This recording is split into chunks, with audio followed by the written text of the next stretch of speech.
안녕하세요. 오늘은 가치 투자의 아버지라고 불리는 분이죠.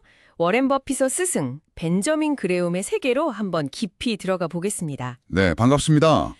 여러분이 공유해 주신 자료들을 바탕으로 해서요. 그레이엄의 핵심 투자 원칙들, 이게 과연 오늘날에도 유효할까? 뭐 이런 점들을 좀 짚어보려고 합니다. 네, 특히 흥미로운 건요. 그레이엄의 철학이 그냥 책상 앞에서 나온 게 아니라는 점이에요. 개인적인 어려움이 많았다고 하죠. 아, 개인적인 어려움이요? 네, 아버지가 좀 일찍 돌아가시고 또 1929년 대공황 때 엄청난 손실을 입으셨다고 해요. 이런 경험들이 그 손실을 극도로 피하려는 접근 방식, 그리고 안전마진 개념에 아주 큰 영향을 미쳤다고 볼 수 있죠. 아, 그렇군요. 어떻게 보면 그 경험이 철학의 기반이 된 거네요. 그럼 바로 그 지점, 그레이엄의 핵심 원칙부터 좀 살펴볼까요? 내재 가치라는 개념이 있잖아요. 네, 맞아요. 내재 가치. 주식을 그냥 시세 표시기처럼 보는 게 아니라 실제 사업의 어떤 소유 지분으로 봐야 한다. 이게 핵심이죠. 그렇죠. 기업의 자산이라든지 수익, 배당 이런 것들을 아주 철저하게 분석해서 그 회사가 본질적으로 얼마짜린가 이걸 파악해야 한다는 겁니다. 계산 공식 같은 것도 제시했던 걸로 아는데요. 아, 네. 그 유명한 V equal EPS 곱하기 8.5 플러스 2G 공식이 있죠.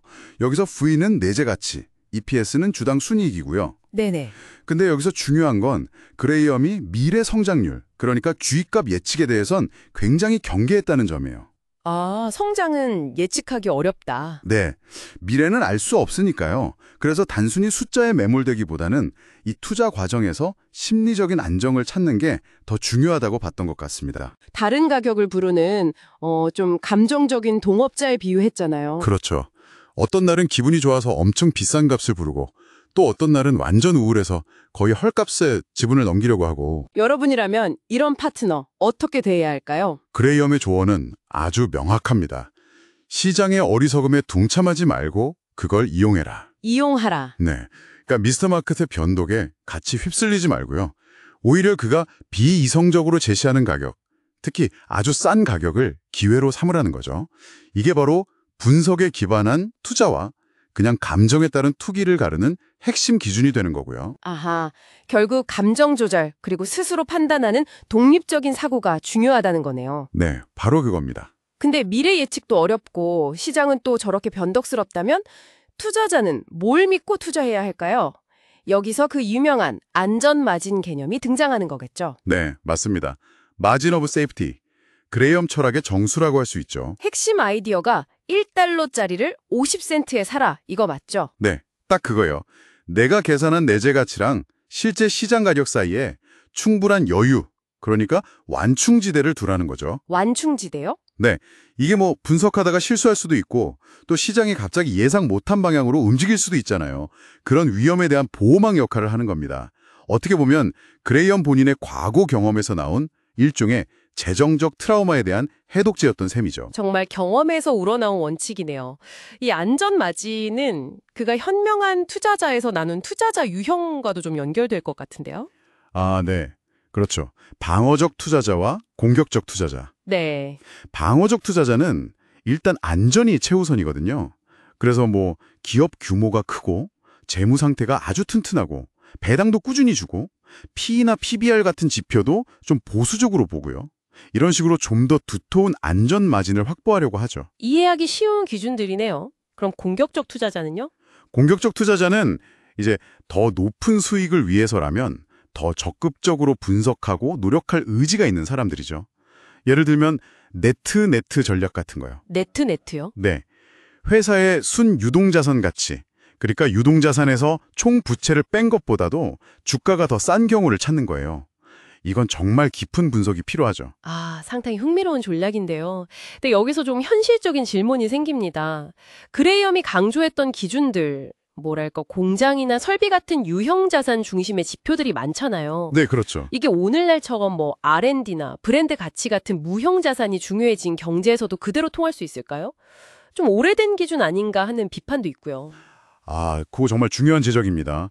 실제로 무형자산 가치를 옛날 재무제표 기준으로 평가하기는 참 어렵죠. 네. 그런데 놀라운 건요.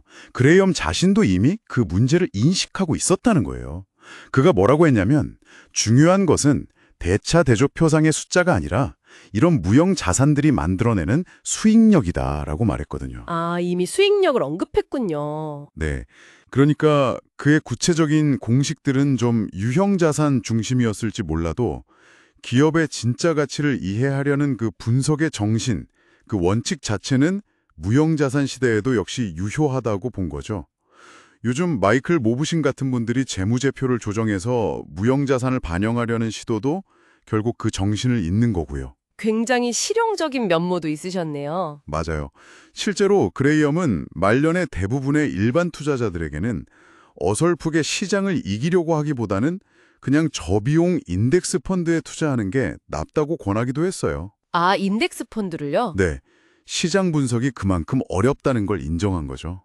아주 현실적인 조언이었다고 생각합니다. 그럼 정리를 좀 해보면 그레이엄은 우리에게 투자를 위한 어떤 합리적인 사고의 틀을 제시해 준 거네요. 기업의 진짜 가치를 보고 내재 가치, 위험으로부터 스스로를 지키고 안전 마진, 시장의 감정에 휘둘리지 않는 미스터 마켓. 네, 정확합니다. 특정 공식이나 구체적인 수치들은 시대에 따라 좀 바뀔 수도 있고 보완해야 할 수도 있겠죠. 하지만 가격과 가치 사이에 의도적으로 거리를 두려는 그 안전마진의 원칙, 그리고 감정이 아니라 이성에 기반해서 판단하려는 태도, 이건 정말 시대를 초월하는 지혜라고 생각해요. 단순한 투자 기술이 아니라 불합실한 세상을 살아가는 기본적인 자세에 관한 문제거든요. 네, 오늘 벤자민 그레이엄의 깊은 통찰을 함께 나눠갔습니다. 마지막으로 여러분께 생각해볼 질문 하나 드리면서 마무리할까 합니다. 오늘날처럼 정보는 넘쳐나고 온갖 이야기들이 시장을 흔드는 이런 시대에 그레이엄의 핵심 원칙, 바로 안전마진을 확보하려는 노력이 단지 주가 변동성 위험뿐만 아니라 이런 정보의 홍수나 과장된 기대감으로부터 여러분 스스로를 어떻게 지켜줄 수 있을지 한 번쯤 고민해 보시면 좋겠습니다.